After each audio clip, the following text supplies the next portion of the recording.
Nagsimula ang series nang magising ang isang batang lalaki sa isang kagubatan pero napansin niyang hindi siya makagalaw.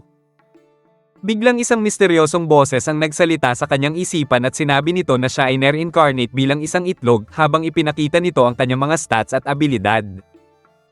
Nang tanungin niya kung sino itong nagsasalita, sinagot siya ng misteryosong boses na wala muna itong maibibigay na karagdagang impormasyon dahil siya ay level 1 pa lamang.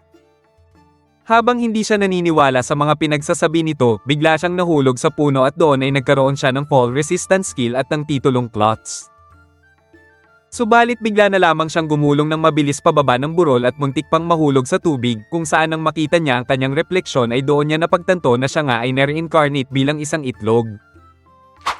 Sinabi sa kanya ng boses na isa siyang F-rank na dragon egg at maaari siyang mamatay kapag nabasag ang kanyang shell, kaya ang tangi niya lamang kakayahan sa ngayon ay gumulong. Kaya naman sinubukan niya ngang gumulong pababa ng burol kung saan biglang tumaas sa level 2 ang kanyang rolling skill at nagawa na niyang kontrolin ang kanyang sarili at umiwas sa mga obstacle. Ngunit nang hindi niya napansin at mahulog siya sa isang mababaw na bangin ay nabawasan ang kanyang buhay, kaya naman nagpa siya muna siyang magpahinga. Nang sumapit ang gabi at muling bumalik ang kanyang buhay, doon ay muli siyang nagpas siyang magpatuloy. Habang iniisip niya kung paano siya mapipisa at magiging isang mabagsik na dragon, bigla siyang natigilan nang makita niya ang isang halimaw. Sinilip niya ang stats nito at nalaman niya na isa itong bulate na kumakain ng itlog na kanya namang ikinagulat. Subalit habang tinitignan niya ang stats nito ay bigla siyang nakita ng halimaw, kaya naman agad siyang gumulong palayo. Alam niya na matatalo siya kapag nilabanan niya ito ng harapan, kaya kailangan niyang makaisip ng paraan upang ito ay talunin.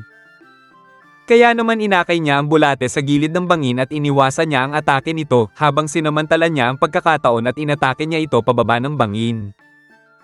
Matapos niyang matalo ang halimaw, sinabi ng boses na nakakuha siya ng sapat na XP at umabot na siya sa level 5 kung saan maaari na siyang mag-evolve sa dalawang klase ng dragon. Ang una ay maging Little Dragon, isang dwarf breed na dragon na maaaring lumaki na kasinlaki ng oso at kinakatakutan ng mga adventurer dahil bumubuga ito ng apoy. Ang ikalawa naman ay ang Baby Dragon na mas mahina at hindi angkop sa labanan at target pa ng mga adventurer dahil sa masarap nitong lasa, ngunit may kakayahang mag-evolve sa iba't ibang uri ng dragon. Una niyang naisip piliin ang Little Dragon dahil mas ligtas ito, ngunit bigla siyang nakarinig ng isa pang boses na humihikayat sa kanyang magpalakas at abutin ang rurok, kung saan napansin niyang umabot na sa level 2 ang tinatawag na Divine Voice, kaya nagtaka siya kung iyon ba ang misteryosong boses na gumagabay sa kanya. Sa huli ay napagtanto niya na bagamat mas ligtas ang Little Dragon ay mababa naman ang magiging paglago nito, kaya naman binago niya ang kanyang desisyon at pinili niyang maging isang Baby Dragon. Kaya nang mag-evolve siya sa isang cute na dragon, sinabi ng boses na nakakuha siya ng ilang bagong skills at tumaas din ang kanyang stats. Nagpasalamat siya sa bulate dahil tinulungan siya nitong mag-evolve, ngunit biglang kumalam ang kanyang sikmura at tila inuudyukan siya ng kanyang dragon instinct na kainin ito.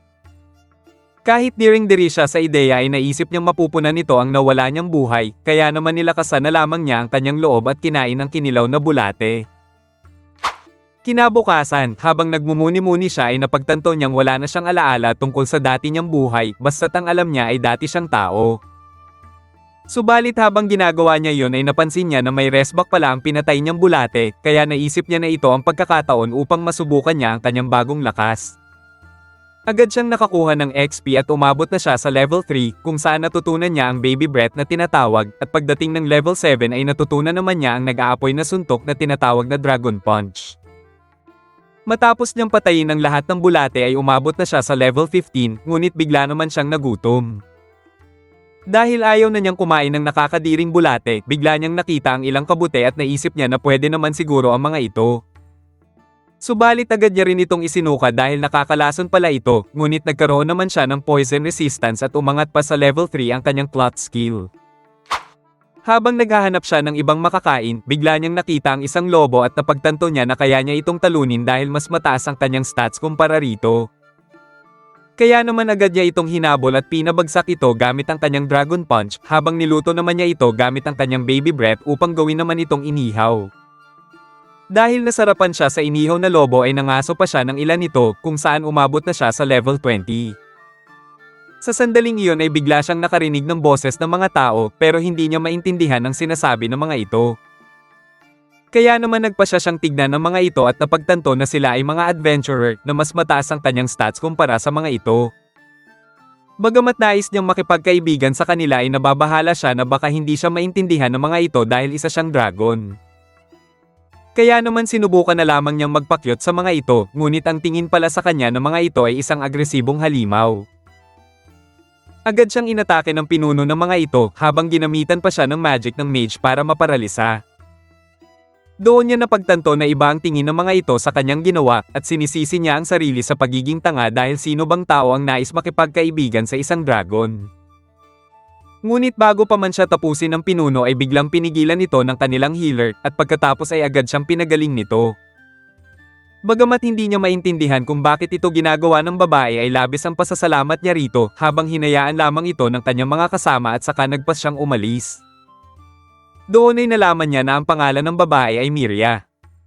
Kung saan labis ang paghanga niya sa kabaitan nito dahil kahit paubos na ang mana nito ay patuloy pa rin ang panggagamot sa kanya. Kahit na igagalaw na niya ang kanyang katawan ay nagpanggap pa rin siyang sugatan para lang manatili pa ng matagal sa tabi nito, kaya naman binigyan siya ng boses ng titulong sinungaling. Nagpatuloy si Miria sa pakikipag-usap sa kanya hanggang sa unti-unti na niyang naiintindihan ang mga sinasabi nito dahil lumalabas na natutunan na niya ang skill na Greek language. Ngunit sa sandaling iyon ay bigla nilang narinig ang sigawan ng mga kasama ni Miria at agad niyang naramdaman ang presensya ng isang malakas na halimaw sa malapit. Sinubukan hanapin ito ni Miria ngunit agad niya itong pinigilan dahil ubos na rin ang mana nito at alam niyang wala na rin itong magagawa. Gayunpaman ay nagpatuloy pa rin ito upang hanapin ang kanyang mga kasama habang siya naman ay hindi makasunod dahil hindi pa rin niya maigalaw ang kanyang paa dahil sa pagkaparalisa. Nang tuluyan na itong mawala matapos ang ilang minuto ay agad siyang tumakbo upang sundan si Miria, ngunit tumambad sa kanya ang isang napakalakas na halimaw na tinatawag na Little Rock Dragon na may napakalaking buhay. Nang makita niya si Miria sa ilalim ng halimaw, bigla itong tumingin sa kanya at muntik na siyang maging alaala mula sa atake nito. Habang siya ay nagtatago sa damuhan ay muli niyang sinilip si Miria at napansin niyang buhay pa ang babae, ngunit nag-aalinlangan siyang iligtas ito dahil siguradong kaya siyang patayin ng halimaw. Muli siyang pinaalalahanan ng misteryosong boses na tumakas na lamang, ngunit hindi mawala sa kanyang isipan ang kabaitan na ginawa sa kanya ni Miria. Kaya naman nakapagdesisyon siyang iligtas ang babae at doon ay sumugod siya at inatake ang ulo ng halimaw habang napansin naman niyang patay na ang salamangkero pero buhay pa ang pinuno ng mga ito. Sinimulan niyang akayin ng halimaw palayo sa mga adventurer upang mailigtas ang mga ito, ngunit isang range attack ang ginawa ng halimaw na siya naman niyang ikinabagsak. Muli siyang tumayo at inatake niya ng Dragon Punch ang halimaw, ngunit ikinagulat niya na may kakayahan pala itong mag-regenerate ng HP. Gayunpaman, naisip niya na iyon na ang pagkakataon upang mailigtas niya si Miria, ngunit humingi siya ng tawad sa pinuno dahil isa lamang ang maaari niyang mailigtas. Sinubukan ulit ng halimaw na siya ay atakihin, ngunit nagawa niyang makatakas sa tamang oras at dinala niya si Miria sa isang lugar malayo sa halimaw. Dahil nasa panganib pa rin si Miria at wala siyang kakayahan magpagaling, naisip niya na dalhin ito sa mas ligtas na lugar at saktong may naramdaman siyang mga tao sa malapit. Agad niya itong hinanap ngunit may biglang lumitaw na isang grupo ng mga lobo na nais gumanti sa kanya, kaya naman napagtanto niya na kailangan niya muna ang mga itong tapusin upang maging mas ligtas si Miria. Kaya habang nakikipaglaban ng bida ay saglit na nagkaroon ng malay si Miria at nakita niyang pinoprotektahan siya ng isang dragon bago siya mawalan muli ng malay. Kinagabihan, nagawa ng bida na matunto ng isang nayon at agad siyang humingi ng tulong, ngunit dahil hindi siya maintindihan ng mga tao at puro ungol lamang ang naririnig ng mga ito ay naisip nila na isa siyang banta. Subalit nang marinig niya na kilala nila si Miria ay ipinaubaya na niya ang babae at ipinahiwatig na alagaan nila ito. Gayunpaman, dahil isa pa rin siyang halimaw ay sinubukan pa rin siyang atakihin ng mga tao kung saan agad naman siyang sumibat.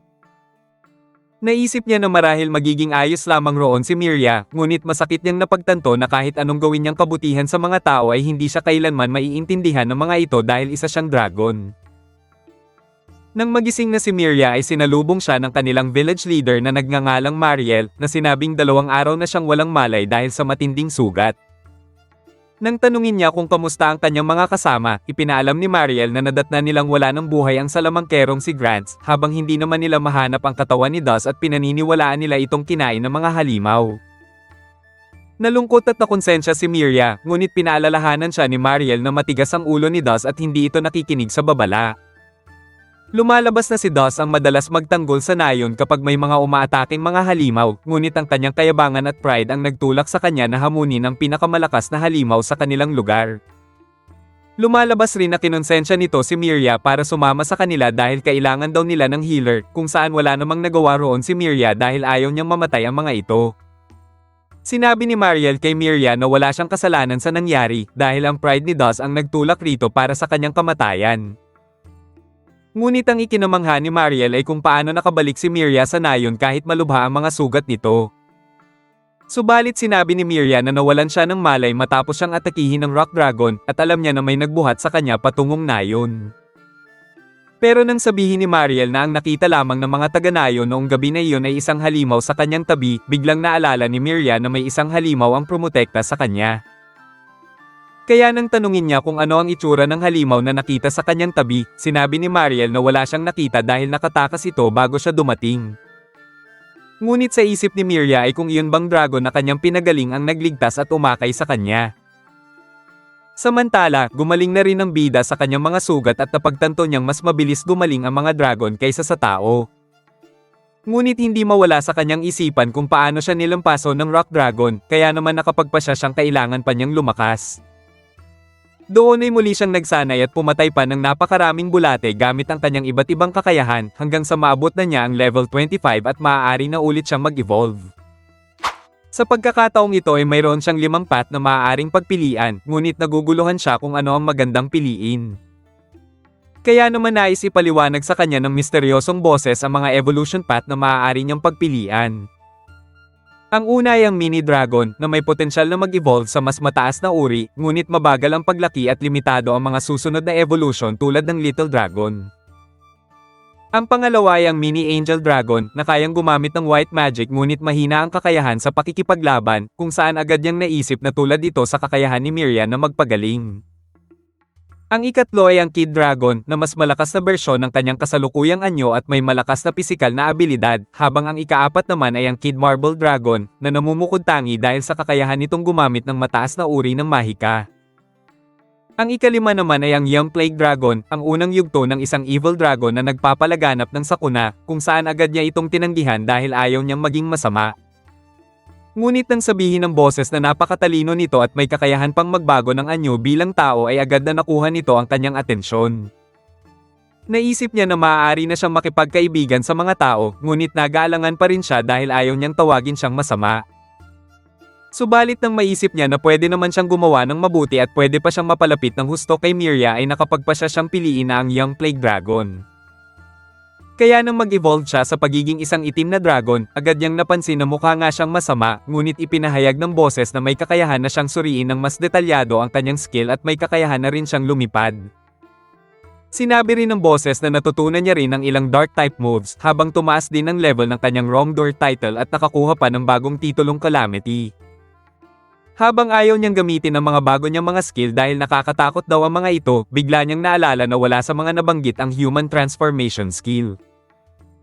Ngunit sinabi sa kanya ng boses na wala pa sa level 3 ang Divine Voice kaya hindi pa nito masasagot ang kanyang tanong, kaya naman wala na rin siyang nagawa at nagtanong na lamang tungkol sa kanyang mga bagong kakayahan. Ipinaliwanag ng boses na ang isa sa mga ito ay ang tinatawag na Dragon Scale Powder na nagbibigay daan sa kanya na magpakalat ng nakapipinsalang mayasma sa pamamagitan ng pagpagaspas ng kanyang mga pakpak at kaya nitong pumatay ng buong sibilisasyon kapag nasa pinakamataas na level. Ang sumunod naman ay ang tinatawag na Disease Breath, isang breath attack na nagpapakalat ng nakakahawang sakit na nagdudulot ng matitinding debuff kung saan may kakayahan din itong pumatay ng buong sibilisasyon. Subalit hindi siya natutuwa sa kanyang mga bagong kakayahan dahil baka lalo siyang layuan ng mga tao, kaya naman tinanong na lamang niya ang tungkol sa mga nakuha niyang titulo. Ipinaliwanag ng Divine Voice ang tungkol sa ETBT Hero title na nakuha niya noong niligtas niya si Miria mula sa panganib, kung saan ito ay isang kabutihang titulo na may malaking impluwensya sa kanyang evolution path. Habang naiisip niya na kailangan niya lamang pataasin ang level nito upang hindi siya maging masama, bigla namang sinabi ng boses na mayroon din siyang masamang ginawa tulad ng pinaslang niya ang mga walang laban na bulate, kaya nakuha niya ang titulong Wrongdoer title. Bagamat bahagya nitong pinapataas ang damage ng kanyang mga dark type attacks, nagpapahirap naman ito sa kanya upang matutunan ng mga white magic o healing skill, kaya naman napagtanto niyang tila nagkamali siya ng napiling ebolusyon. Samantala, makikita naman sina Mariel at Miriam na sinusuri ang mga warding stone sa paligid ng kanilang nayon. Ipinaliwanag ni Mariel na ang mga ito ang nagsisilbing charm na nanghihikayat sa mga halimaw na lumayo sa kanilang nayon, ngunit hindi ito umeepekto sa mga halimaw na may malakas na kalooban. Dahil naman sa paulit-ulit na tanong ni Miriam tungkol sa mga halimaw, naisip tuloy ni Mariel na tila may kinalaman ito sa batang dragon na pinaniniwalaan itong nagligtas sa kanya sa gubat, at napapaisip na marahil ay nagkaroon na ng feelings rito si Miriam. Agad naman itong itinanggi ni Miriam, ngunit ipinaliwanag pa rin sa kanya ni Mariel na ang mga halimaw ay nag-e-evolve sa mas malalakas na anyo sa pamamagitan ng pangangaso at pag-level up, kung saan nalaman ito ng mga tao noon mula sa mga natatanging tao na nakakarinig ng divine voice. Sa huli ay naniniwala si Mariel na kahit tinulungan si Miriam ng isang batang dragon, maaari pa rin itong magbago at maging masamang nilalang na posibleng umatake sa kanya balang araw. Samantala, determinado ang bida na mag-level up upang matutunan niya ang human transformation skill at magawa niyang makita muli si Miriam. Ngunit habang naghahanap siya ng mahihinang halimaw, bigla siyang napaluputan ng mga sapot at isang higanteng gagamba ang biglang sumulpot sa kanyang likuran. Agad itong naglunsad ng sapot sa kanya, ngunit sinunog niya ito gamit ang kanyang baby breath, kung saan napansin niya na nagkaroon din ng maliit na pinsala ang gagamba. Dahil doon ay sinundan niya ito ng kanyang paralyzing venom claw, ngunit napansin niya na kaunti lang din ang naging pinsala at tila lalo lamang niya itong ginalit. Kaya nagpa siya muna siyang tumakas, ngunit ikinagulat niya na agad din itong nakahabol at hindi siya makapaniwalang mabilis na nawala ang epekto ng paralysis. Naalala niya na may kakayahan pala siyang lumipad, ngunit nang subukan niya ito ay hindi ito gumana, kaya naisip niya na marahil mababa pa ang kanyang level. Kaya naman nagpatuloy na lamang ulit siya sa paggulong at umangat na sa level 3 ang kanyang rolling skill, ngunit bigla niyang napansin ang bangin sa kanyang unahan. Doon niya naisip na makakatakas na siya mula sa gagamba, kaya kahit hindi pa siya marunong lumipad ay tumalon na lamang siya ng buong bilis habang nag-glide siya upang makapunta sa kabilang panig. Ngunit laking gulat niya nang makita niya ang isang tulay na sapot sa pagitan ng mga bangin, kung saan nagawa palang makatawid ng gagamba, kaya muli na naman siyang gumulong. Dahil sa tagal ng kanyang paggulong ay iba't ibang halimaw ang kanyang nabundol, kung saan sa bawat isa nito ay nagbibigay sa kanya ng karagdagang XP. Kaya nang umabot na sa level 8 ang kanyang bagong ebolusyon, naisip niya na marahil ay kayanan niyang talunin ang gagamba. Ngunit nang harapin na niya ang gagamba ay bigla naman itong nagpakawala ng isang poisonous gas sa paligid, buti na lamang ay hindi siya namamatay sa ganitong uri ng atake dahil mayroon pala siyang poison resistance. Nang mapansin niya na tila naghihintay lang ang gagamba na siya ay mamatay dahil sa lason, doon ay nakaisip siya ng matalinong paraan at nagkunwari siyang tinamaan ng lason. Kaya nang umatake nga ito, bigla niya itong sinunog at inihambalo sa lupa. Doon ay nagawa niyang matalo ang gagamba at sinabi ng boses na umabot na siya sa level 14 at natutunan niya ang bagong skill na Dragon Tail.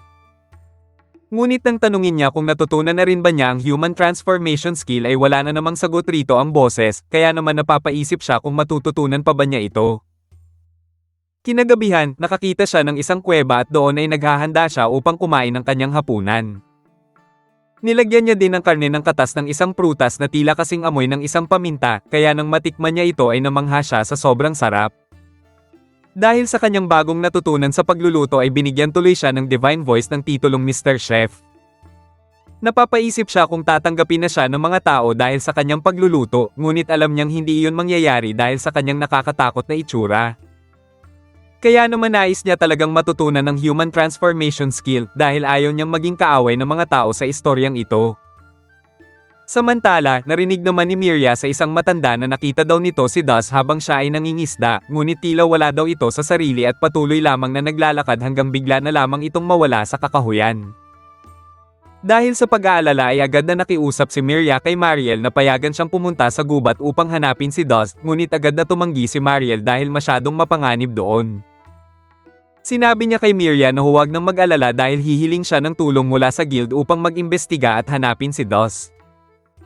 Kinabukasan, habang naghihilamos ang bida sa gilid ng isang lawa, bigla niyang napansin ang isang gumagalaw na likido at inisip niyang baka isa itong halimaw.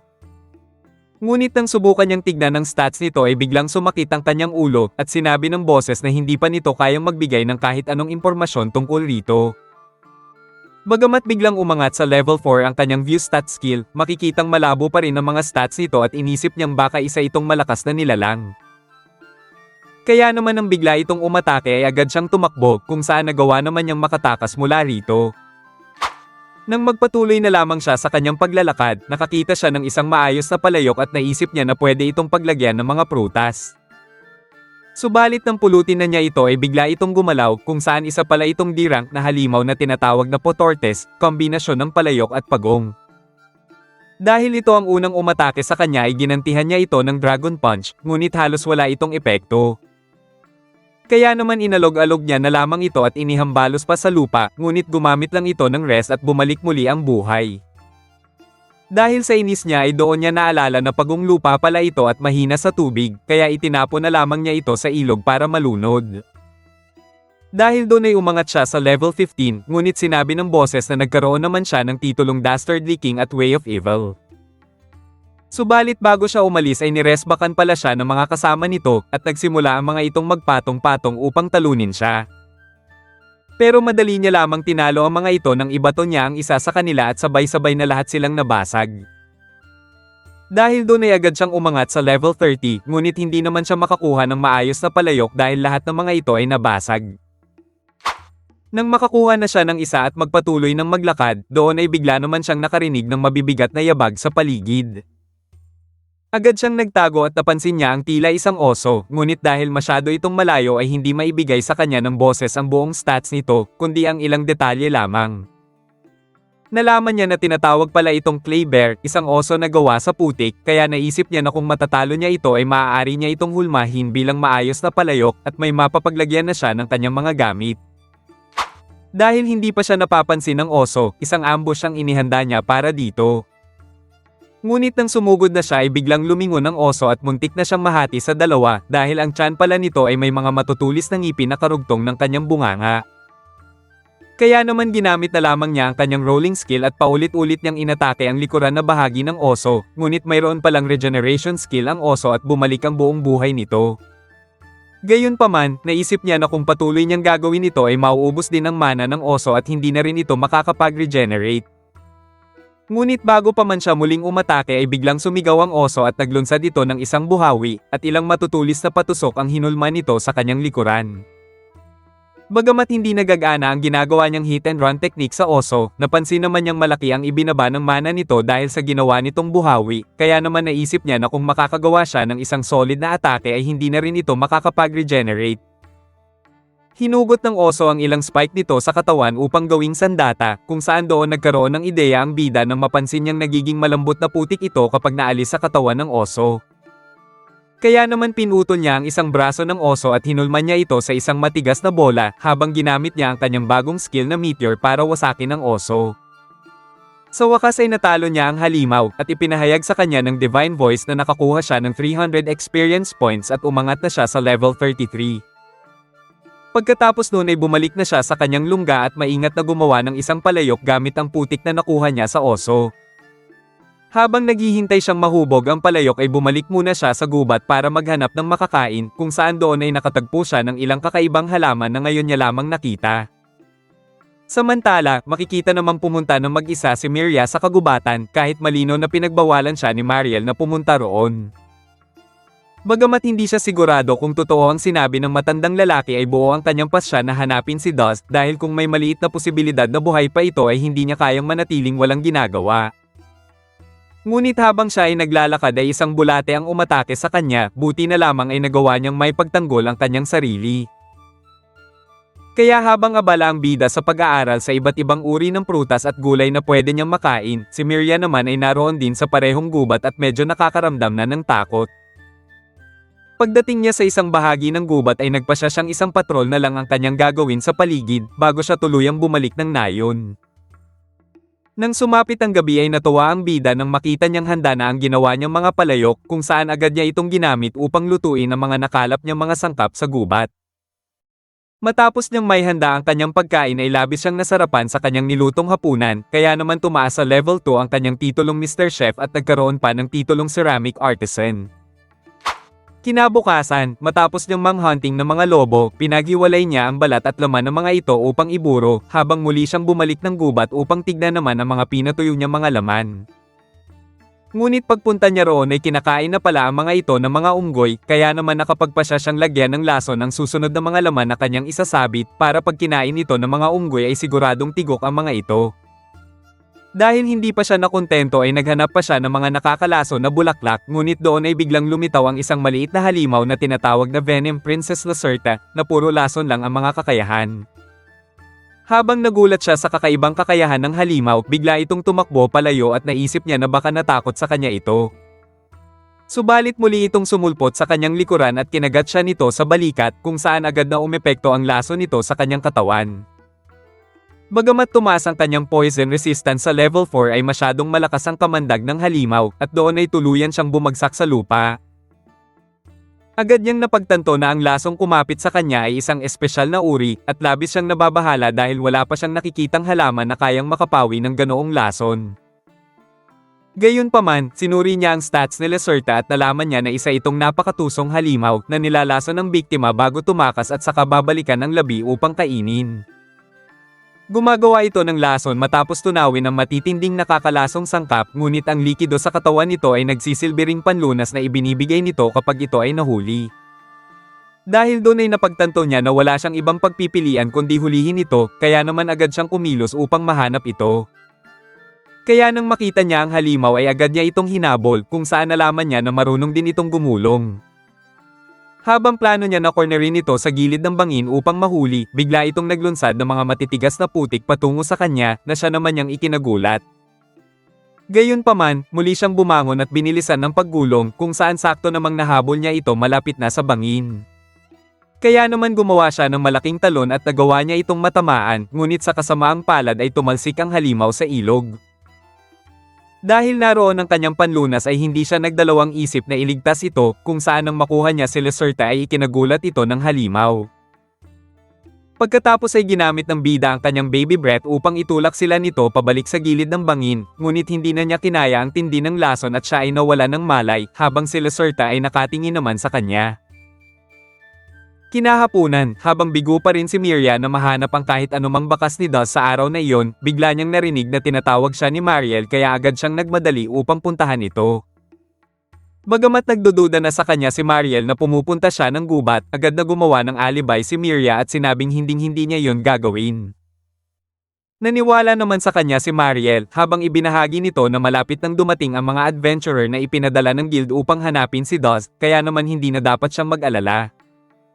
Samantala, nang magkaroon na ng malay ang bida, nagulat siya nang biglang nagpakita sa harap niya si Lacerta.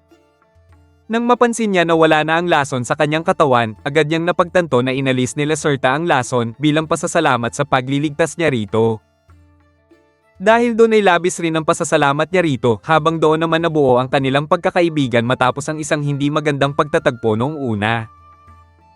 Dinala niya si Lacerta sa kanyang lungga, kung saan doon ay nagluto siya at kumain sila ng hapunan. Habang sila ay kumakain, napagtanto niya na wala ni isa sa kanila ang may pangalan, dahil ang Young Plague Dragon at Venom Princess Lacerta ay mga pawang titulo lamang ng kanilang uri. Gayunpaman, naisip niya na marahil ay hindi na niya kailangan ng pangalan dahil ang importante ay mayroon na siyang unang kaibigan. Kaya sa sumunod na araw ay dalawa na silang nangaso at kumuha ng mga pagkain, kung saan napagtanto niya na mas komportable na ang pakiramdam niya ngayon dahil mayroon na siyang kasama. Kinabukasan, habang kumukuha sila ng pampalasa para sa kanilang tanghalian, bigla na lamang naging agresibo si Lacerta at naglunsad siya ng isang atake sa damuhan, kung saan doon ay lumitaw ang isang kakaibang asong may dalawang ulo. Ngunit ang nakakabahala ay hindi ang dalawang ulo nito, kundi ang napakataas nitong stats sa may kakayahang tulad ng Gravity at Gravadon. Napagtanto rin ng bida na hindi rin sila makakatakas dahil mayroon itong Tenacity at Marking, na malamang ay nagbibigay rito ng kakayahang mahanap sila. Kaya ang pinakamainam na pagpipilian ay lumaban sila, habang si Lacerta ay nagtago upang maghintay ng tamang sandali. Sinubukan umatake ng bida ngunit agad na gumamit ang halimaw ng gravity upang siya ay mapigilan, ngunit inatake ni Lacerta ang asul na ulo na nagpatigil sa gravity. Sinamantala niya ang pagkakataon at umatake gamit ang kanyang baby breath, ngunit tulad ng maraming halimaw sa gubat ay mayroon din itong kakayahang mag-regenerate ng buhay.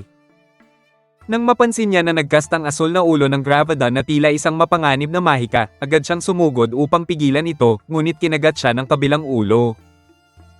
Hindi naman siya nagpatinag at nagawa pa rin niyang pigilan ang asul na ulo na nagbigay daan naman para kay Lacerta na bigyan ito ng isang nakakamatay na lason. Kaya naman kahit anong regenerate ng halimaw ay patuloy lamang nababawasan ang buhay nito dahil sa lason, kung saan naisip ng dalawa na mananalo na sila. Ngunit sa hindi inaasahang pangyayari, pinutol ng isang ulo ang kabilang ulo nito upang hindi kumalat ang lason sa buong katawan. Habang iniisip nila na magiging madali na ang laban dahil hindi na makakapagkas na mahika ang halimaw, mayroon pala itong kakayahan na tinatawag na sacrifice, kung saan nagsimulang gumalaw ang putol na ulo at hinabol nito si Lacerta. Sinubukan ng bida na tumulong ngunit pinigilan siya ng halimaw, kung saan agad naman silang naglaban. Dahil kailangan niyang tulungan si Lacerta sa lalong madaling panahon, inihagis niya ang halimaw sa ere at tinapos ito sa isang malakas na hampas sa lupa. Matapos yun ay agad niyang hinanap si Lacerta at ipinagdarasal niya sa Diyos na sana ay ayos lamang ito, kung saan wala na siyang pakialam kung hindi na niya matutunan ang human transformation skill, basta't ang importante ay maging ligtas ang kanyang nag-iisa-isahang kaibigan sa mundong ito. Nang madatnan niya ang mga dugo sa lupa, doon ay labis na siyang nag-alala kay Lacerta. Gayunpaman, nakahinga siya ng maluwag na makita niyang buhay pa si Lacerta, ngunit muling umatake ang naputol na ulo. Subalit hindi na ito hinayaan pa ng bida at sa kanyang sobrang galit ay winasak na niya ito ng tuluyan. Habang labis siyang nag-alala kay Lacerta, sinabi ng Divine Voice na umabot na siya sa level 37, ngunit ayaw niya itong pakinggan dahil ang mahalaga ay ang kanyang kaibigan. Ngunit nang inanunsyo ng boses na natutunan na niya ang human transformation skill ay biglang nanglaki ang kanyang mga mata. Samantala, habang hinihintay nila Miria at Mariel ang mga adventurer na ipinadala ng guild, ipinakita muna niya rito ang isang lumang aklat tungkol sa mga halimaw. Nang makita ni Miria ang tungkol sa Rock Dragon na isang rank C na halimaw, doon sinabi ni Mariel na kapag nag-evolve pa ito ay maaari pang maging mas malakas at imposibleng matalo ng isang tao, kaya naman ito ang dahilan kung bakit mahigpit niya silang pinagbabawalan na pumunta ng kagubatan. Ngunit sa sandaling iyon ay biglang may kumatok sa pintuan kung saan dumating na pala ang mga adventurer na ipinadala ng guild. Ipinaliwanag ni Mariel sa mga adventurer na ang taong hinahanap nila ay si Dos na hindi na muling nakita matapos nitong kalabanin ang Rock Dragon. May kutob si Mariel na matagal na itong hinahanap ni Miria dahil pakiramdam nito ay may pananagutan siya sa pagkamatay ni Dos, ngunit ayaw niyang pumasok ito sa kagubatan dahil masyadong delikado. Kaya hiniling niya sa mga adventurer na imbestigahan nila ang mga usap-usapan at tignan kung buhay pa nga ito. Matapos ibigay ang lahat ng detalye ay umalis na ang dalawang adventurer upang mag-imbestiga, ngunit napapaisip si Yuno kung makakahanap ba sila ng patunay na patay na ito. Sinabi ni Meltia na maaari nilang makita ang bangkay nito, ngunit kung wala silang matagpuan kahit ano matapos ang ilang araw ay maaari na lang nilang iulat na walang kainahinalang tao na nawawala. Samantala, matapos naman gamutin ng bida ang mga sugat ni Lacerta, iniwan niya muna ito saglit sa kuweba upang subukan na ang bago niyang kakayahan na human transformation. Kaya nang makapunta siya sa isang malawak na lugar, doon ay agad niyang ginamit ang kanyang skill, ngunit ikinagulat niya nang makita na naging mas mukha pa siyang halimaw kaysa sa dati. Lumalabas rin na nabawasan ang kanyang atake at depensa, kung saan agad niyang napagtanto na nauwi lang pala sa wala ang lahat ng kanyang ginawa, kaya naman bumalik na lamang siya sa kanyang orihinal na anyo. Samantala, sumapit na ang gabi at wala pa ring nakikitang kahit anong bakas ni Dos ang dalawang adventurer.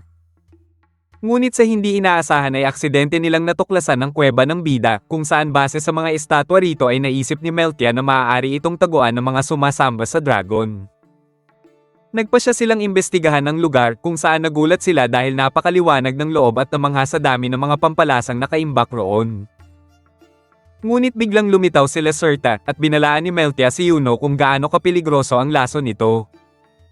Gayunpaman ay bigla ding umalis si Lacerta dahil lumalabas na naroon lang pala ang bida sa labas at nakita niyang pumasok ang dalawang babae kanina. Inisip niyang maaari niya silang maging kaibigan sa pamamagitan ng paggamit ng kanyang human transformation skill at magpanggap bilang isang demi-human. Kaya naman agad niya nga itong ginawa, ngunit nang bumati siya sa mga babae ay nakita nila na mukha pa rin siyang halimaw.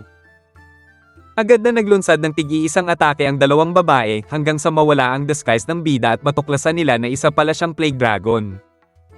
Nagpasya si Meltia na kailangan na nilang tumakas kung saan nang makalayo na sila ay nakahinga na sila ng maluwag dahil hindi nila inaasahan na may naninirahan palang plague dragon sa kagubatan. Tinanong ni Yuno kung babalik na ba sila sa nayon, ngunit sinabi ni Meltia na kulang pa sila sa impormasyon at tatawag na lamang sila ng karagdagang kakampi. Kinabukasan, isang panibagong araw na naman para sa bida at ngayon ay naisipan niyang maghiganti na sa mga unggoy na nagnanakaw ng kanyang jerky. Sinabi niya kay Lacerta ang tungkol rito kung saan nais niyang lasunin ang mga ito gamit ang mga karne na iniiwan niya sa labas. Kaya nang tila naintindihan ni Lacerta ang ibig niyang sabihin at lagyan nito ang isang banga ng kanyang lason, sinabi ng bida na lintik lang ang walang ganti. Agad nilang inilatag ang kanilang patibong at makalipas lamang ang ilang oras ay may nangingisay ng isang unggoy.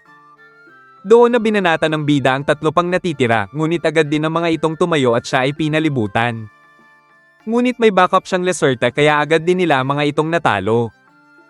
Gayunpaman ay bigla ring tumawag ng backup ang mga unggoy at agad na dumating ang kanilang alpha na tinatawag na orangurang na isang D+ rank na halimaw. Napagtanto ng bida na kasing lakas lamang niya ang alpha, subalit mayroon itong kakayahan na palakasin ang kanyang mga kasamahan. Kaya nang sinubukan niyang umatake ay prinotektahan ito ng kanyang mga kasama habang napansin niyang bumilis din ang mga unggoy. Sumugod na ang alpha at sinubukan tumulong ni Lacerta ngunit nahuli siya nito at itinapon palayo, subalit mabilis din naman siyang nailigtas ng bida. Humingi ng tulong ang bida sa banal na boses kung saan ipinaliwanag nito na nag-evolve ang alpha sa pamamagitan ng labanan at tinalo ang dating leader upang maagaw ang pamumuno. Sa una ay tila walang naitulong sa kanya ang impormasyon hanggang sa maalala ng bida na may telepathy ang halimaw at maaari siyang makipag-ugnayan rito. Kaya naman binihag niya ang nalaso na unggoy at pinilit niyang kausapin ang alpha sa pamamagitan ng isip kung saan ipinaliwanag niya na kay Lacerta ang antidote upang hindi tuluyang mamatay ang kanilang kasama, ngunit ibibigay lamang nila ito kung hahayaan nila silang makaalis. Ngunit sumagot ang alpha na masyado silang mapanganib upang palampasin at sinabing handa nitong isakripisyo ang isang kasapi dahil pinahahalagahan ng kanilang angkan ang lakas at iniiwan ang mahihina. Dahil pumalpak ang kanyang pakikipagnegosasyon, hinamon niya na lamang ang alpha sa isang one-on-one battle. Agad naman itong tinanggap ng alpha at ipinaliwanag na ang duelo ay isang sagradong ritual ng mga unggoy upang lutesin ang alitan, kahit ito pa ay laban sa ibang uri ng nilalang. Pinagaling ni Lacerta ang nalaso na unggoy, ngunit hinawakan siya ng iba pa upang matiyak na walang ibang makikialam sa laban, at sinabing palalayain ito kapag nanalo sa laban ang bida. Nang magsimula ang kanilang laban ay agad na naig ang lakas ng alpha, kaya naman napilitan lumayo ang bida. Ngunit nang nakakuha siya ng pagkakataon ay inatake niya ang halimaw gamit ang kanyang buntot at naglunsad ng sunod-sunod na atake. Subalit biglang sumigaw ng malakas ang halimaw at ginamit nito ang lahat ng kanyang mana upang idagdag sa kanyang bilis, kung saan sa isang mabilis na mga galaw ay nabugbog nito ang bida.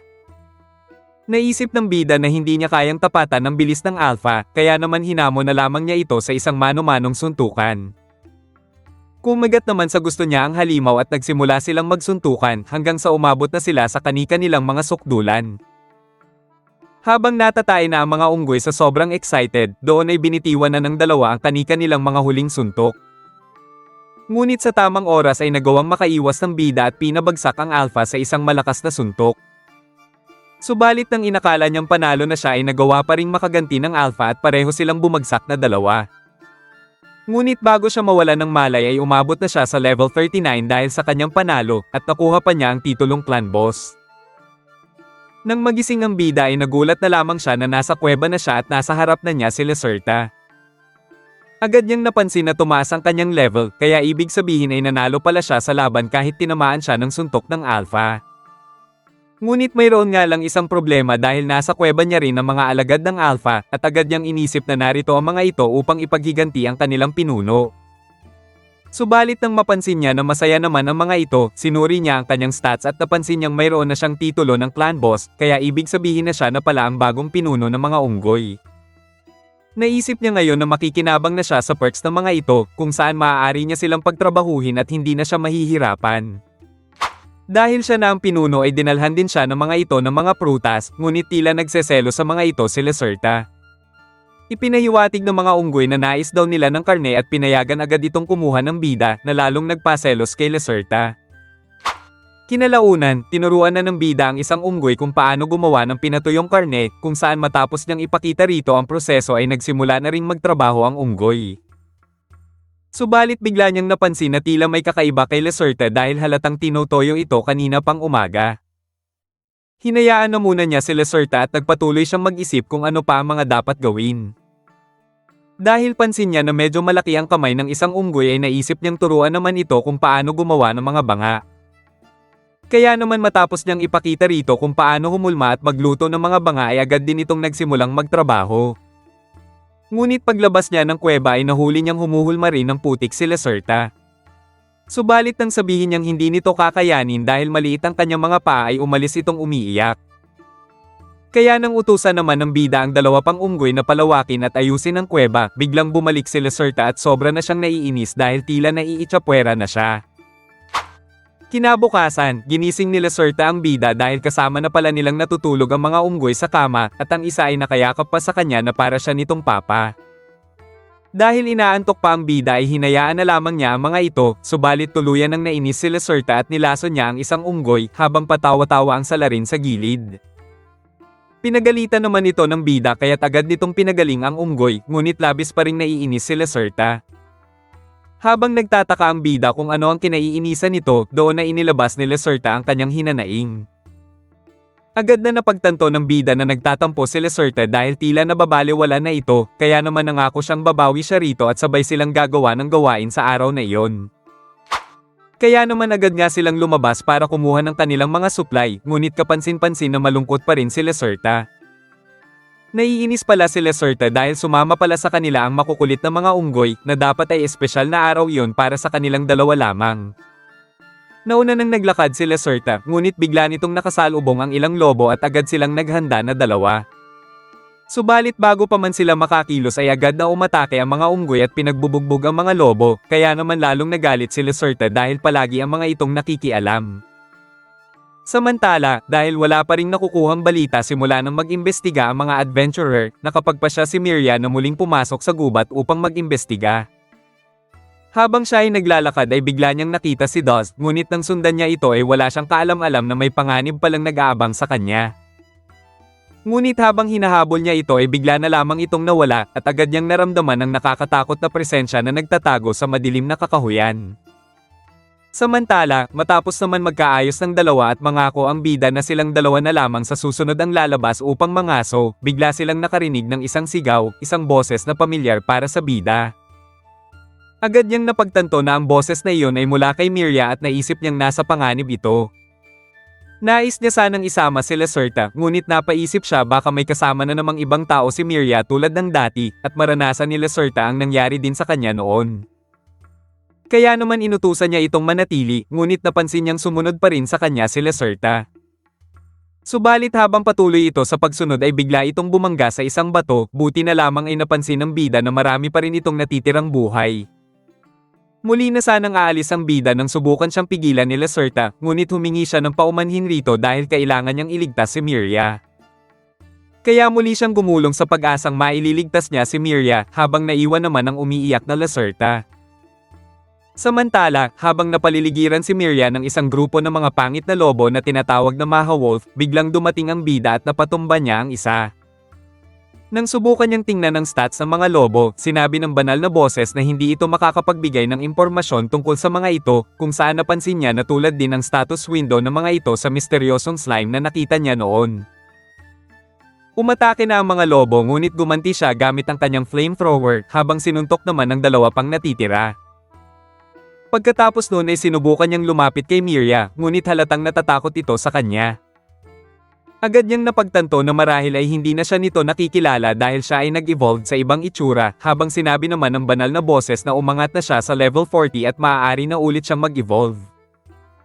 Ngunit habang sinasabi ng bida sa banal na boses na hindi ito ang tamang oras para ito ay magsalita, si Miria naman ay tila naaalala na marahil ito ang maliit na dragon na nagligtas noon sa kanya. Kaya nang magsimulang umakto si Miria na parang halimaw, doon ay agad na naunawaan ng bida na sinusubukan nitong gayahin ang sandaling unang ipinakilala niya ang kanyang sarili rito. Kaya naman hindi na siya nag-aksaya pa ng oras at ginaya niya rin si Miria na lumikha ng isang nakakaantig na sandali para sa muli nilang pagkikitang dalawa. Ngunit agad din itong naputol sa pagdating pa ng maraming halimaw, kaya naman inutusan niyang sumakay sa likod niya si Miria at mabilis silang tumakas.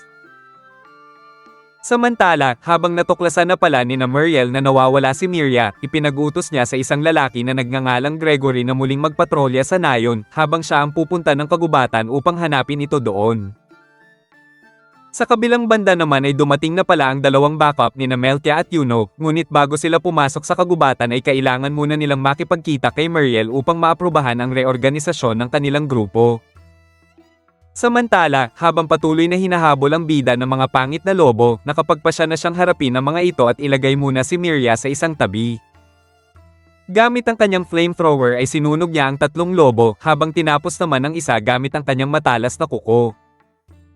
Agad din silang umalis ni Miria, ngunit kapansin-pansin na tila may kakaibang slime ang lumabas sa ikatlong mata ng lobo.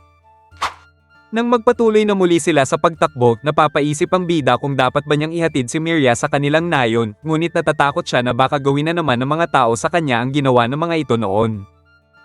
Sa sandaling iyon ay naramdaman niyang niyakap siya ni Miria, kaya inakala niyang nagpapasalamat ito sa kanya. Ngunit ang nakakaantig na sandaling iyon ay agad na naputol nang muli siyang tanungin ng banal na boses kung nais na ba niyang mag-evolve. Kaya naman pumayag na siya at napagtanto niyang may apat siyang pagpipiliang ebolusyon. Ang una sa kanyang pagpipilian ay ang Rolling Dragon, ang pinakamabilis sa mga dragon sa mundong iyon, ngunit agad na naisip ng bida na tila paggulong lang ang alam nito base sa kanyang pangalan. Ang ikalawa ay ang Dark Dragon Human, isang low-rank na dragon human na halos maituturing na demi-human, ngunit agad na inisip ng bida na baka scam na naman ito tulad ng kanyang kakayahan. Ang ikatlo ay ang Jormungand, isang dragon na kahawig ng napakalaking ahas na nagtataglay ng nakakamatay na laso na kayang sumira sa lahat ng madaanan nito, ngunit agad itong tinanggihan ng bida dahil ayaw niya maging kaaway siya ng sangkatauhan tulad ng kanyang kasalukuyang ebolusyon. Ang huli ay ang tinatawag na Little Arc Dragon, isang light dragon na may high intelligence at kayang gumamit ng white magic, kung saan para sa bida ay perpekto ito dahil pareho sila ni Miria.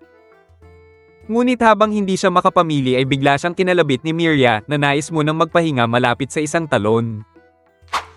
Doon niya ipinagpatuloy ang kanyang pag-iisip, ngunit naguguluhan talaga siya kung ano ba ang nararapat na ebolusyon para sa kanya. Nang mapansin siya ni Miria ay nilapitan siya nito na labis niyang ikinagulat. Nais niya sanang ipaliwanag rito na malapit na siyang mag-evolve at naghahanap siya ng paraan kung paano siya makikisalamuha sa mga tao, ngunit alam niya na wala itong naiintindihan sa lahat ng kanyang sinasabi. Gayunpaman, kahit istilong Javaman, pinilit ding makipag-usap sa kanya ni Miria at sinubukan itong ipakilala ang sarili sa kanya. Binanggit rin ni Miria ang pangalan ng ilang bagay, kung saan namangha ang bida dahil unti-unti na niya itong naiintindihan hanggang sa umabot na sa level 3 ang kanyang language skill. Sinabi ni Miria na mayroon siyang tao na hinahanap kung saan sinubukang ipahayag ng bida gamit ang mga kilos na mayroon siyang nakitang dalawang adventurer sa gubat. Bagamat naintindihan naman siya ni Miria, sinabi ng babae na ang hinahanap nitong tao ay nagngangalang Dust na agad niyang naalala na ito ang taong napatay ng Rock Dragon. Kaya naman upang malaman ni Miria na kilala niya ang hinahanap nito ay naglagay siya ng halaman sa kanyang ulo upang maging kamukha niya si Dust. Sobrang ikinatuwa ito ni Miria dahil kilala ng bida si Dust at napagtanto niya na ito nga ang maliit na dragon na nagligtas sa kanya.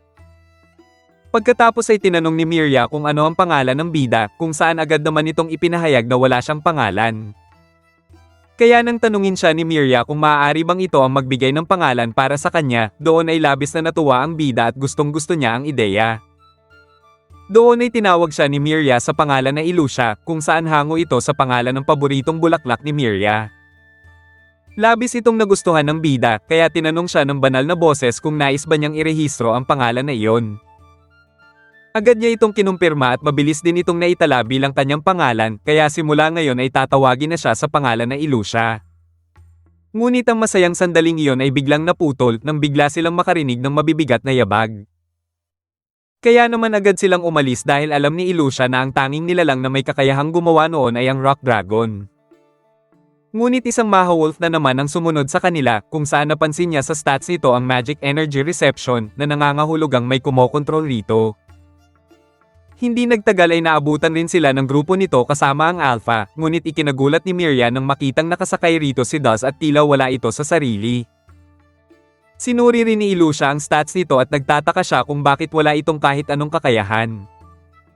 Doon ay umatake na ang Alpha ngunit pinigilan ito ni Ilusha habang aatake rin sana si Dust ngunit ginamitan ito ni Miria ng Fireball at ito ay nalaglag.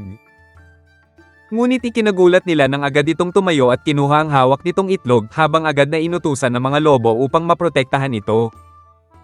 Nang muli nilang marinig ang mga yabag ng Rock Dragon, agad na sumakay si Dust sa maliit na lobo at mabilis na umalis patungo sa direksyon ng nayon. Doon naisip ni Miria na marahil ang dalang itlog ni Dust ay ang itlog ng Rock Dragon at marahil kaya nagagalit ito ay hinahanap nito ang kanyang itlog. At kung patungo ngayon si Dust sa kanilang nayon ay ibig sabihin lang ay nais nitong wasakin ang nayon sa pamamagitan ng Rock Dragon. Kaya naman agad silang nagmadaling pumunta ng nayon, ngunit sinundan din sila ng mga Maha-Wolves.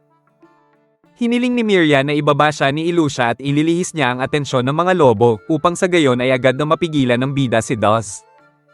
Ngunit alam ni Ilusha na hindi tatagal si Miria sa mga lobo at ayaw niyang mapahamak ito. Kaya naman bigla siyang huminto at sinuntok niya ang Alpha habang gamit ang kanyang bersyon ng seismic toss ay ibinagsak niya ito ng malakas sa lupa. Gayunpaman ay nasugatan si Miria ng isang lobo, kaya naman agad din niyang tinalo ang lahat ng mga ito. Nakiusap si Miria kay Ilusha na protektahan niya ang nayon, kung saan nangako naman ang bida ngunit poprotektahan niya rin si Miria. Kaya habang patungo na silang dalawa sa nayon, isang malakas na ungol naman ng Rock Dragon ang narinig ni Gregory, senyales na malapit na ito roon. Ngunit biglang nagulantang si Gregory nang makita ang isang lobo na nakapasok sa kanilang nayon at napapaisip siya kung bakit hindi ito napigilan ng kanilang protection stone. Gayunpaman ay nagawa niya rin itong mapatay ngunit nadaganan naman siya ng halimaw. Habang gumagapang siya palabas ay bigla niyang napansin si Ilusha, kung saan agad siyang nataranta dahil inisip niya na isang banta ang Plague Dragon. Ngunit agad na lumitaw si Miria at ipinaliwanag na naroon si Ilusha upang tumulong sa kanila habang ipinaliwanag din na ito ang dragon na nagligtas sa kanya noon. Dahil doon ay tila naalala ni Gregory si Ilusha at napagtanto na ito ang maliit na dragon na nakita nila noon.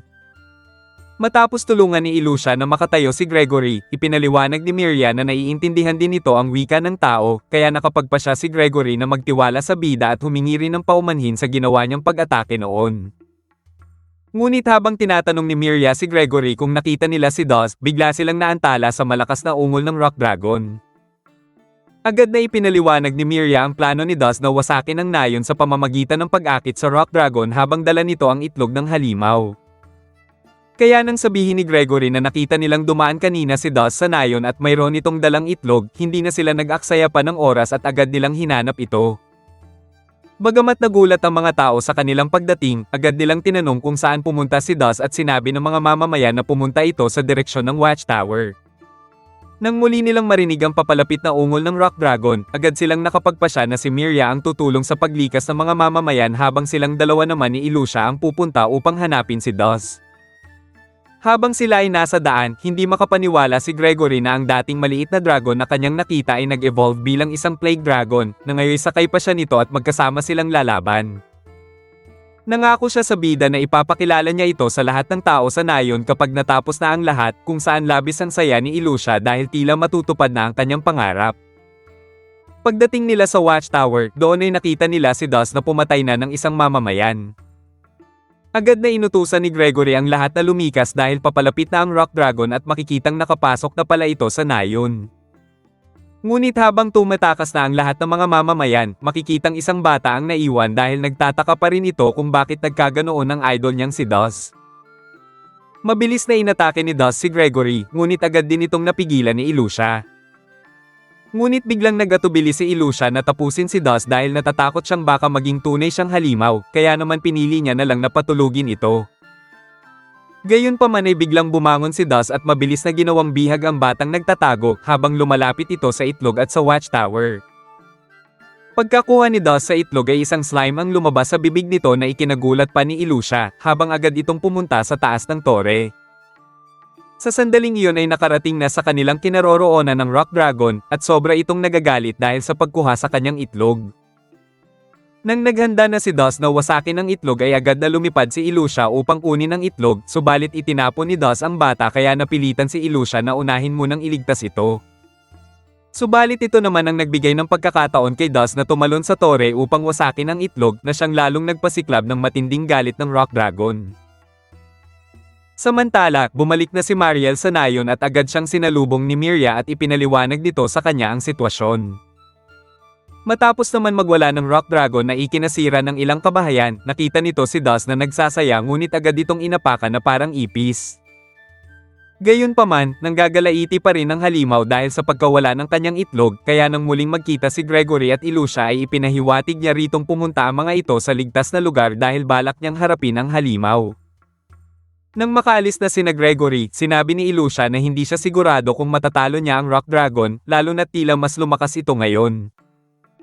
Gayunpaman, naniniwala siyang kaya niyang kunin ang atensyon nito upang makalikas ang lahat ng mga tao. Agad siyang sumugod sa halimaw at ginamit niya kagad ang lahat ng kanyang pinakamalalakas na atake, ngunit sa huli ay walang talab ang mga ito sa depensa ng halimaw at siya ay agad nitong napabagsak. Habang siya ay nakahiga sa lupa at handa ng patayin ng Rock Dragon, biglang bumalik si Gregory kasama ang ilang taga-nayon upang tumulong. Kaya habang bumabangon si Ilusha ay sinubukan ng mga ito na kunin ang atensyon ng Rock Dragon upang makagawa siya ng isang solid na atake patungo rito, ngunit ganoon pa man ay kaunti lamang ang nabawas sa buhay nito. Sa hindi inaasahan, biglang gumamit ang Rock Dragon ng Tremor Attack na ikinamatay ng isang taga-nayon at malubhang ikinasugat ni Gregory, habang si Ilusha naman ay muling bumagsak. Habang napapaisip si Ilusha kung may magagawa pa ba siya, biglang nag-level up sa level 4 ang banal na boses at sinabihan siya nitong tumakas na lamang. Ipinahiwatig din sa kanya ng boses na tila ito na ang kanyang katapusan, kung saan napapaisip si Ilusha kung ano ba talaga ang banal na boses dahil nag-level up lamang ito at walang naitutulong sa kanya. Gayunpaman ay tumanggi pa rin siyang sumuko, at bigla niyang naalala na maaari pa pala siyang mag-evolve. Ngunit habang naguguluhan siya kung aling evolution ang magbibigay sa kanya ng pinakamataas na tsansa na manalo, bigla niyang nabuksan ng isang simulation skill na ipinapakita ang mga kahihinatnan ng bawat pagpili. Kung pipiliin niya ang Rolling Dragon ay hindi siya mananalo, ngunit mayroon siyang 99% na tsansang makatakas. Subalit kung pipiliin naman niya ang Little Arc Dragon ay 4% lamang ang tsansa niyang manalo, habang kung magiging Jormungand naman siya ay posible silang magtabla ng Rock Dragon, ngunit masisira pa rin ang buong nayon. Dahil doon ay lalo lamang siyang naguluhan at isinumpa niya ang banal na boses. Samantala, dumating naman na sa evacuation site ang bata na iniligtas ni Ilusha at agad itong nilunasan ni Miria. Nagpasya si Mariel na tignan ang sitwasyon sa nayon habang nagpumilit namang sumama sa kanya si Miria. Bumalik ang eksena kay Ilusha na nag-iisip pa rin kung ano ang dapat niyang gawin. Nang makita niya ang lubhang sugatan na si Gregory, agad siyang nakapagpasya na mag-evolve bilang Little Arc Dragon upang mapagaling niya ito, ngunit agad siyang binalaan ng boses na magiging maliit lang ang tsansa niyang manalo. Gayunpaman ay hindi niya ito pinansin at agad niya munang pinatumba ang Rock Dragon upang makapunta siya kay Gregory. Hinawakan ni Gregory si Ilusha at binanggit ang ginagawang pagligtas ng bida sa mga tao. Para kay Gregory ay mawawalan ito ng saysay kung hindi mailalabas ni Ilusha ang kanyang buong lakas upang ipagpatuloy ito. Kaya hiniling ni Gregory na kainin siya ni Ilusha dahil naniniwala siya na bilang isang Calamity Dragon ay lalakas si Ilusha sa pamamagitan nito at magkakaroon ng kakayahang talunin ang kalaban at mailigtas ang nayon. Alam ni Gregory na hindi isang halimaw o masamang nilalang si Ilusha, ngunit maaaring ang kabutihang iyon ang pumipigil sa kanya upang maabot ang lakas na kailangan niya. Noong una ay tumanggi si Ilusha at sinabing hindi niya kailangan kumain ng tao para lumakas dahil mayroon siyang evolution, ngunit bigla niyang napansin na tila wala nga sa kanyang evolution path ang pagiging Calamity Dragon, na tila may kaugnayan sa kanyang pagtanggi sa kanyang tunay na kalikasan. Sa huling sandali ay patuloy na nakiusap si Gregory kay Ilusha na gawin ang kanyang kahilingan para sa ikabubuhay ng iba. Kaya kahit labag ito sa kalooban ni Ilusha, may mga luhang pumatak sa kanyang mga mata kasabay ng pagdinig niya sa kahilingan ni Gregory. Lahat ng ito ay nasaksihan ng isang kasamahan ni Gregory at ito ay labis na hindi makapaniwala at napatakbo dahil sa sobrang takot. Agad namang inanunsyo ng boses ang mga pagbabago kay Ilusha, kung saan tumaas ang kanyang Way of Evil patungo sa level 5. Tumaas din ang kanyang calamity level at nagbukas sa bagong evolution na Plague Dragon, isang makapangyarihang nilalang na kayang magdulot ng malawakang pagkawasak. Pinili ni Ilusha ang ebolusyon na ito at doon ay nagsimulang magbago ang kanyang itsura, patungo sa isang malaki at isang napakalakas na dragon. Ibinaba muna ni Ilusha ang bangkay ni Gregory at nangako siyang poprotektahan niya ang nayon alang-alang sa sakripisyo nito. Nagsimula na ang matinding sagupaan sa pagitan ng dalawang dragon, kung saan sinubukan umatake ni Ilusha ngunit napakatigas pa rin ang depensa ng kalaban. Dahil doon ay lumipad muna si Ilusha upang lumikha ng distansya at maghanda ng panibagong atake. Samantala, nang makarating na sina Miria at Mariel sa nayon, doon ay nakita nila ang kasamahan ni Gregory at agad nitong ipinakita ang bangkay ni Gregory. Agad nitong kwinento ang nangyari at sinabing pinatay umano ng itim na dragon si Gregory, at pagkatapos ay nagbago ito sa isang mas nakakatakot na anyo. Hindi naman ito pinaniwalaan ni Miria, ngunit pinayuhan siya ni Mariel na mag-focus muna sa pagpapagaling sa mga sugatan. Balik sa bakbakan ng dalawang malakas na dragon, ginamit ni Ilusha ang kanyang bagong atake na Whirlwind Blade sa kalaban, at napatunayan niya na kahit papaano ay nagdulot ito ng damage sa buhay nito. Habang iniisip niya kung anong kahinaan ng Rock Dragon, napansin niya na bulag na pala ang isang mata nito dahil sa ginawang distraction ni na Gregory kanina, kaya naman naisip niya na marahil ito at ang ulo ang kahinaan ng halimaw. Kaya inatake niya ang ulo nito gamit ng kanyang buntot kasabay ng isang Dragon Punch habang sinundan ng isa pang atake na tuluyang nagpabulag sa isa pang mata ng halimaw. Ngunit habang malapit na niyang maabot ang kanyang tagumpay, bigla naman nagsimulang magwala ang Rock Dragon at tumakbo ito sa direksyon ng nayon. Kaya naman mabilis siyang kumilos upang harangin at pigilan ng Rock Dragon, ngunit sinimulan siya nitong atakihin gamit ang ulo nito. Sa kagustuhan niyang mapigilan ng halimaw ay hindi niya sinasadyang ipagaspas ang kanyang mga pakpak kung saan nagsimulang ma-activate ang isa niyang kakayahan na Dragon Scale Powder at nagawa niyang malason ang halimaw sa pamamagitan nito. Kaya naman wala na siyang sinayang pa na oras at sinimulan niyang atakihin ang leeg ng halimaw hanggang sa ibigay niya rito ang isang neckbreaker na nauwi sa pagkatalo at pagkamatay ng Rock Dragon. Dahil sa kanyang panalo laban sa Rock Dragon ay malaking experience ang kanyang nakuha dahil agad na tumalon ang kanyang level mula level 1 hanggang level 19. Makalipas ang ilang sandali, biglang dumating si Miria at agad siya nitong nakilala kahit siya pa ay nag-evolve sa malaking anyo. Ngunit bigla namang dumating si Mariel at inatake nito si Ilusha, kung saan agad siyang pinigilan ni Miria at iginiit na ito ang dragon na nagligtas sa kanya noon at nagbago lamang ito ng anyo. Pero pinaalala ni Mariel na ito ang pumatay kay Gregory, kung saan ang tignan ni Miria si Ilusha ay nanatiling tahimik ang bida. Gayunpaman ay itinanggi ito ni Miria at naniniwala siyang may paliwanag ang lahat, ngunit muli siyang sinabihan ni Mariel na lumayo rito. Sa sandaling iyon ay biglang umiip ang hangin at muling kumalat ang lason sa paligid at hindi sinasadyang tinamaan nito si Miria. Kaya agad na tinulak ni Ilusha si Miria palayo sa kanya at mabilis siyang umalis upang hindi na siya makapinsala. Doon ay hindi makapaniwala si Miria sa ginawa ng bida, ngunit humingi ng tawad sa kanya si Ilusha dahil alam nito na hindi na siya maaari pang manatili sa kanyang tabi. Pagdating ni Ilusha sa isang lawa, doon ay napansin niya ang isang bulaklak na isang bagay na dati ay hindi niya pinapansin. Ngunit labis niyang ikinagulat nang matuklasan niya na dito hango ang kanyang pangalan na Ilusha, kung saan ipinaliwanag ng boses na sumisimbolo ito sa katapangan at kabayanihan. Dahil doon ay hindi napigilan ni Ilusha na mapaiyak habang naaalala niya ang sandaling ibinigay sa kanya ni Miria ang pangalan na iyon. Sinabi ni Ilusha na hindi siya karapat-dapat sa pangalan na ibinigay sa kanya habang nagtanong siya sa kanyang sarili kung ano pa ba ang silbi niya sa mundong iyon. Samantala, dumating na rin sa wakas sa nayon ng mga wala namang nagawang adventurers at nagulat sila dahil nadatnan nilang patay roon ang Rock Dragon. Agad silang tumungo kay Mariel at ipinaliwanag naman sa kanila nito ang nangyari, habang ipinaliwanag rin na ligtas na ang karamihan sa mga mamamayan ngunit may ilan pa ring nawawala. Nagboluntaryo ang grupo na hanapin ang mga nawawalang tao habang nagpasya namang sumama si Miria dahil kabisado daw niya ang nayon. Samantala, nagising na lamang si Ilusha nang muli siyang mahanap ni Lacerta, kung saan natutuwa siya dahil sa kabila ng kanyang pagbabagong anyo ay nakikilala pa rin siya nito. Humingi rin siya ng tawad dahil sa pag-iwan niya kay Lacerta, ngunit sinabi niya na hindi na siya maaaring manatili sa tabi nito pati na sa kanyang mga alagad na unggoy dahil sa kanyang lason. Bagamat alam niyang hindi siya naiintindihan ni Lacerta ay sinabi niya rin rito na aalis siya ng kagubatan, ngunit bago siya tuluyang umalis ay nais muna niyang alamin kung ano ang sanhi ng kakaibang kondisyon ni Dust upang masiguro niya ang kaligtasan ng mga mamamayan ng Nayon.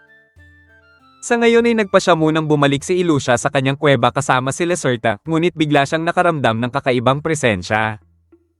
Mula sa itaas ay napansin niya muli ang parehong slime na nakita niya noon, kung saan nang muli niya itong suriin ay hindi niya ito lubos na maintindihan dahil limitado pa ang kanyang kasalukuyang kakayahan. Naalala niya na ganito rin ang status ni Dust at ng mga lobo, kaya napapaisip siya kung magkakaugnay ang lahat ng ito, lalo na't papunta ngayon ang slime sa direksyon ng Nayon. Gayunpaman ay napansin niya na ang slime ay may napakaraming kakayahan tulad ng kakayahan ng gagamba, mga lobo at pati na rin sa tao, na sobrang kakaiba para sa isang slime na matutunan ang mga ganoong kakayahan. Doon niya naalala na si Dust at ang mga lobo ay walang sariling kakayahan, kung saan napagtanto niya na marahil ay kayang magnakaw ng kakayahan ng slime at kontrolin ang iba. Kaya nang napagtanto niya na ang nilalang na ito ang tunay na sanhi ng mga nangyaring kaguluhan, agad siyang sumugod at inutusan si Lacerta na maghanda.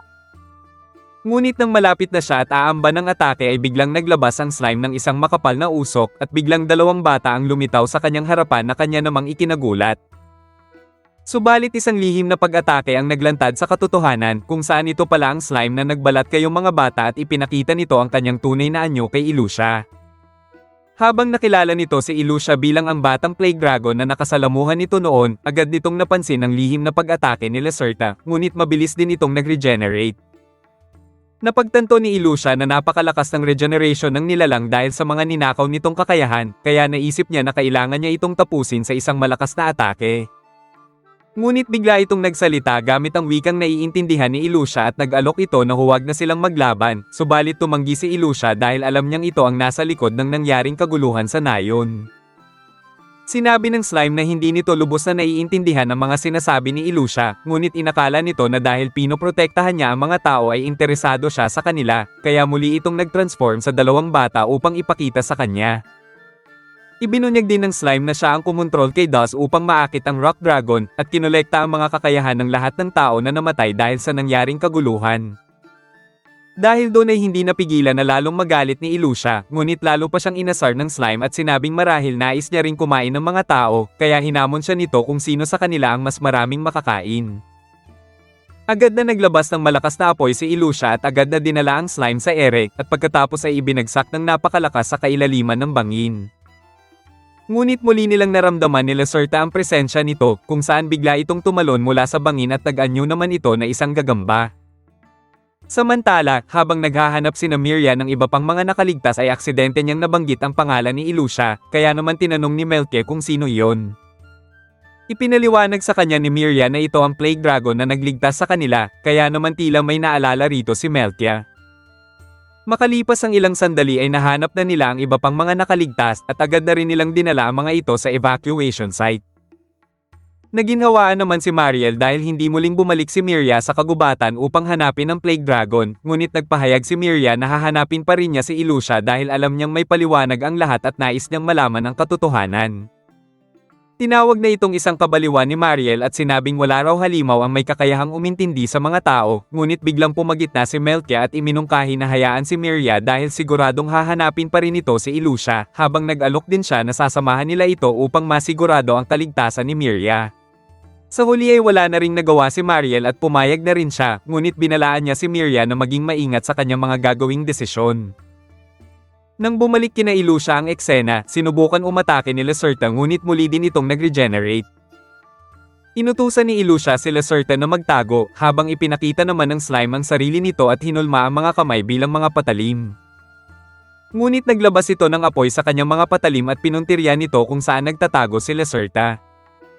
Pagkatapos ay nagpakawala ang slime ng sunod-sunod na flame slash sa bida, ngunit nagawa itong tiisin ni Ilusha hanggang sa makalapit siya rito at tinapyas niya ito mula sa katawan ng gagamba, at pagkatapos ay hinati niya ito sa dalawa.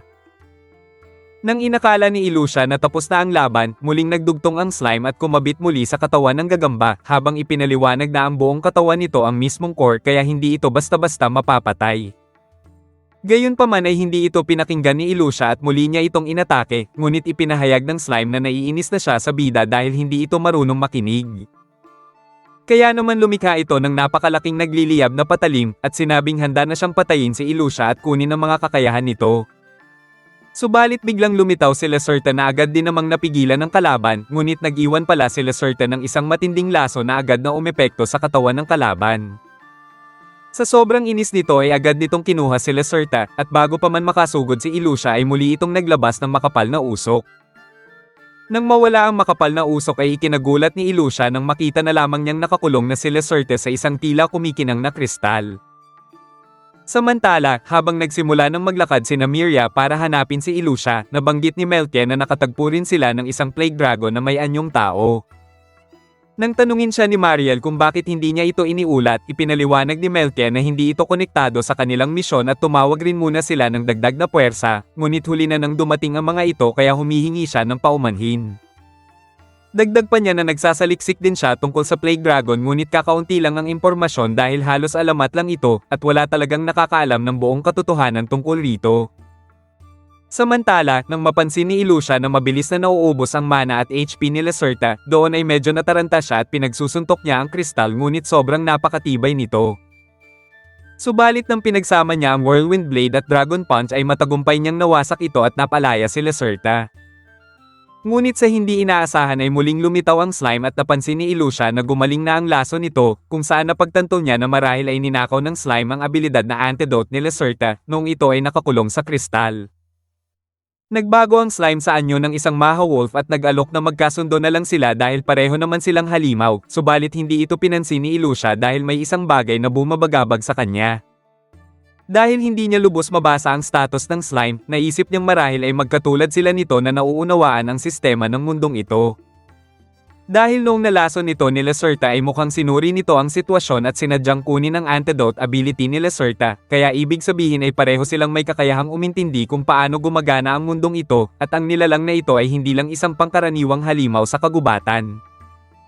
Subalit lalo pa itong nakumpirma ni Ilusha nang biglang ibunyag sa kanya ng slime na kaya rin itong makita ang kanyang stats at mga kakayahan, na isang bagay na kayang gawin rin ni Ilusha.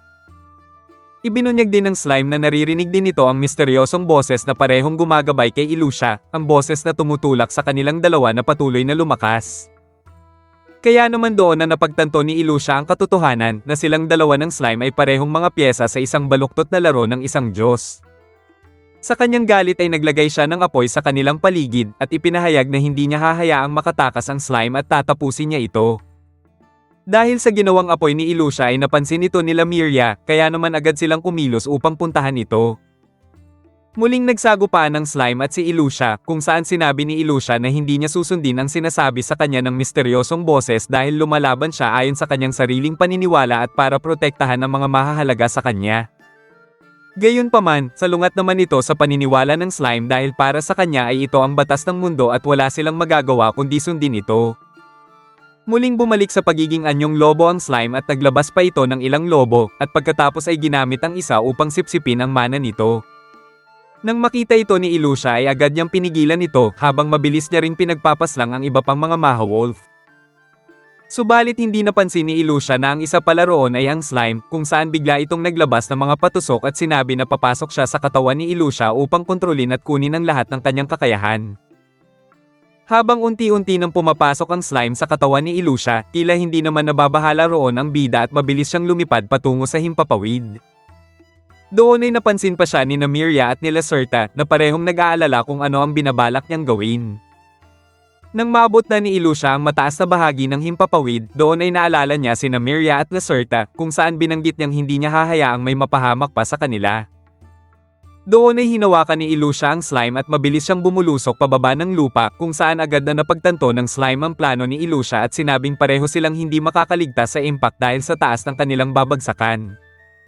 Sinubukan pang magwala ng slime at maglabas ng mga patusok sa katawan ng bida, ngunit hindi na tinagroon si Ilusha at mas binilisan pa niya ang pagbulusok pababa ng lupa, habang sinabing wala na siyang pakialam kung anong mangyari sa kanya basta maalis niya lamang ang banta sa sangkatauhan. Bumagsak sila ng napakalakas sa ilog at bigla na lamang nagliwanag ang lahat. Pagkaraan ng ilang sandali ay nakita ni Miria at Lacerta ang katawan ng bida, ngunit kasabay naman ito ang muling pag-apaw ng ilog, dahilan para tangayin ng baha ang katawan ni Ilusha. Doon ay wala nang nagawa si Miria kundi umiyak na lamang habang si Lacerta naman ay malungkot na pinapanood ang pagkawala ng kanyang kaibigan. Kinalaunan, nang makabalik na ang tatlong babae sa nayon, sinabi ni Mariel kay Meltia na alam niyang nais nang umalis ni Miria sa nayon. Alam niya na gusto na nitong makita ang mundo sa labas, kaya hiniling niya kay Meltia na gabayan ito at tulungan na gumawa ng tamang desisyon. Sa ibang dako naman ay makikitang inuutusan ni Lacerta ang mga unggoy na bantayan ang kuweba habang wala pa si Ilusha, at sinabing kailangan nilang maghanda sa kanyang pagbabalik. Samantala, nang muling imulat ni Ilusha ang kanyang mga mata, agad siyang bumangon at bumungad sa kanya ang isang malawak na disyerto. Doon ay napansin niya rin na malapit siya sa isang baybayin, kung saan labis niyang ipinagtaka kung paano siya nabuhay at kung paano siya napunta doon. At dito muna nagtatapos ang ating recap. Like and share naman dyan, at maraming salamat sa palaging panonood.